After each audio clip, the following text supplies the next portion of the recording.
Howard Dean.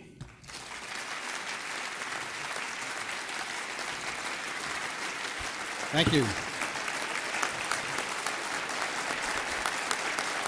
Thank you very much.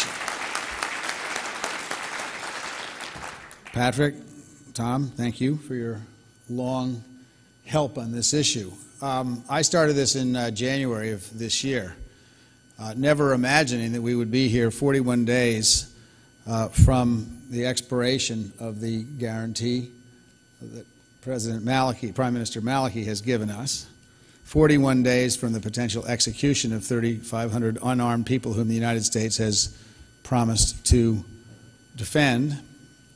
41 days. We have wasted nearly 300 days because the government of the United States of America could not get off its butt and figure out what we stood for as a country, and that is fundamentally wrong. I want to talk first about the United Nations. The United Nations made, in my view, a courageous vote and admitted, UNESCO admitted the Palestinians as a member nation of UNESCO. For that, the law in the United States demands that they be prevented from getting any contributions from our Congress. It's about 20% of their budget. Now, I generally think the United Nations is an institution that's important in the world, and I think it's a mistake to defund them. But yesterday, the person who is representing the United Nations made the ridiculous suggestion that the people from Ashraf be redistributed inside Iraq, and that somehow, without any guarantee of protection either from the United States or the United Nations, they would be fine. How can I go to the Congress of the United States and ask them to restore the money for the United Nations if this kind of cowardly policy is what we get in return from the United Nations? We can do better than this, and I ask the representatives of the United Nations to think about what they are doing.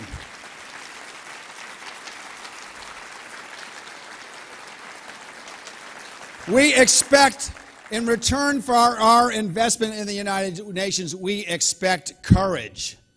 And we have seen virtually none of it from the UN in protecting these 3,500 individuals in Ashraf who have written guarantees, every single one of them, from the United States government that we would protect them, and who have been screened by the Federal Bureau of Investigation's anti-terrorist squad, and not one of them has been found to have terrorist connections.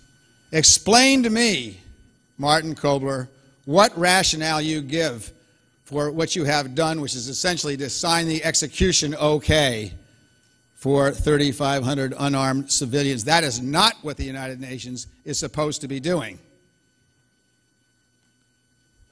Now,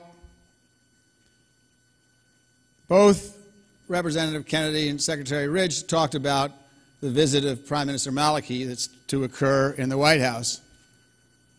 I understood that White House visits were a status symbol, something that was very important to the people who are getting them, a sign of recognition that these are important countries. We have not mentioned that Prime Minister Maliki is under investigation by the Spanish judiciary for war crimes which occurred in Ashraf in April of 2011. How is it that the President of the United States is now inviting a person who is being investigated for war crimes to come and sit in the Oval Office? That Oval Office does not belong to the President of the United States. It belongs to every one of us Americans, and we need to be proud of the people that sit in it.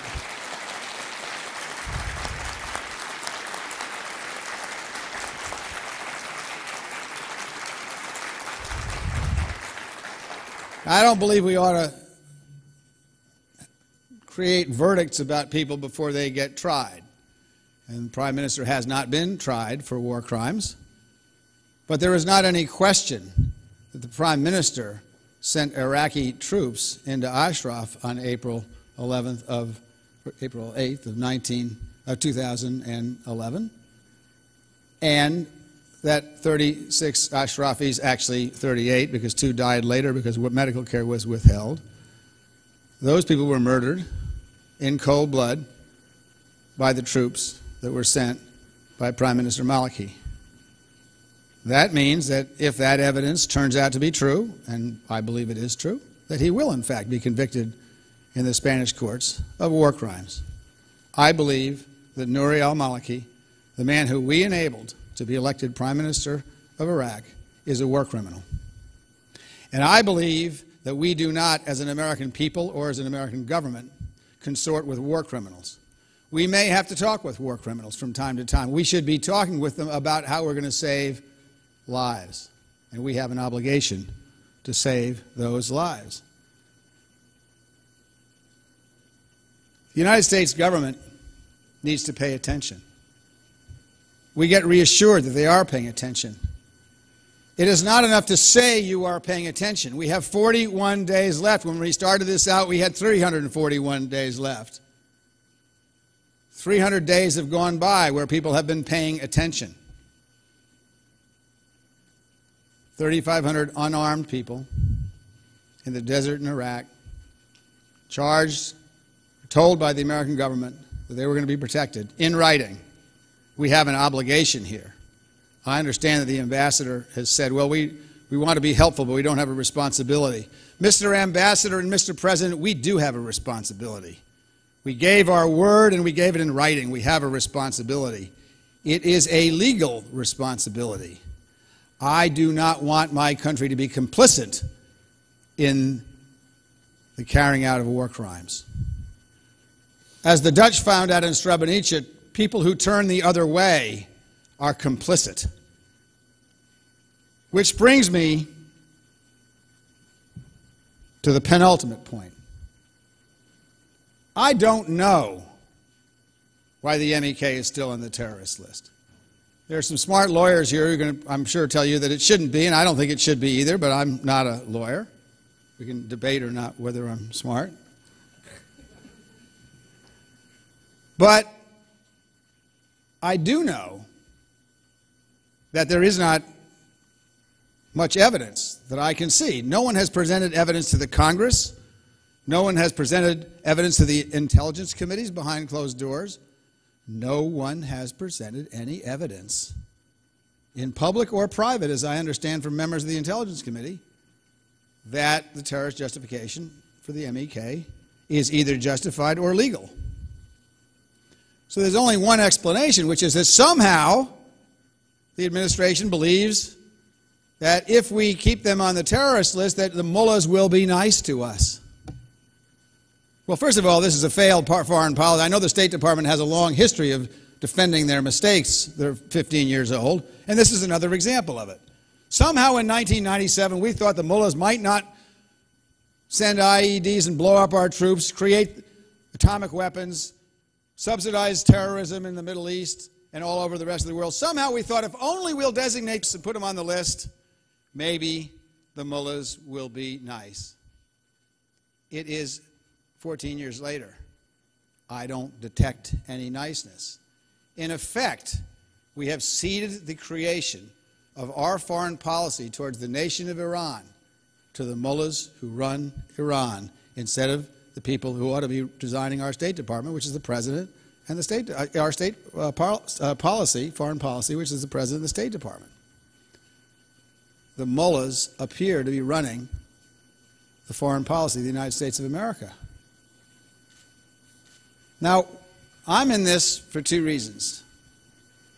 I'm in this because I think a terrible injustice is being done to 3,500 people who we promised to keep safe. I believe the United States is a great nation and that we have to keep our word. But I'm in this for a bigger reason than that. The real reason I'm in this does not have much to do with Ashraf, and it doesn't have much to do with the MEK. It has to do with the United States of America. This country was founded on the notion that we are raising the bar on expectations of what human beings were all about 235 years ago.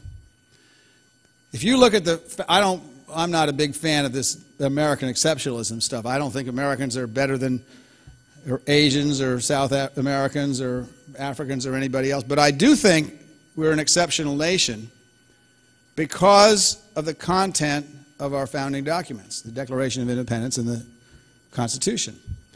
because those documents set forth something that had never been done at that time. And so there are still some things in our Constitution that protect people that aren't in any other constitution in the world, mostly protection of political minorities, not ethnic minorities, because that is in a lot of other constitutions. What that means is the United States of America has stood as a beacon for the rest of the world.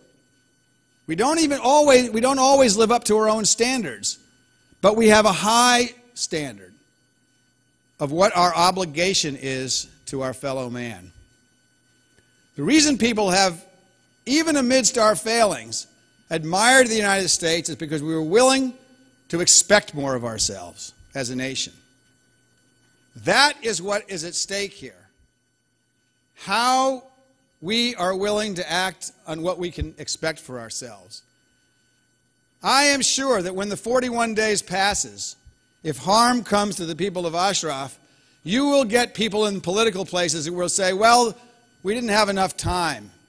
We started this 341 days ago, at least when I got involved, and you started this long before that.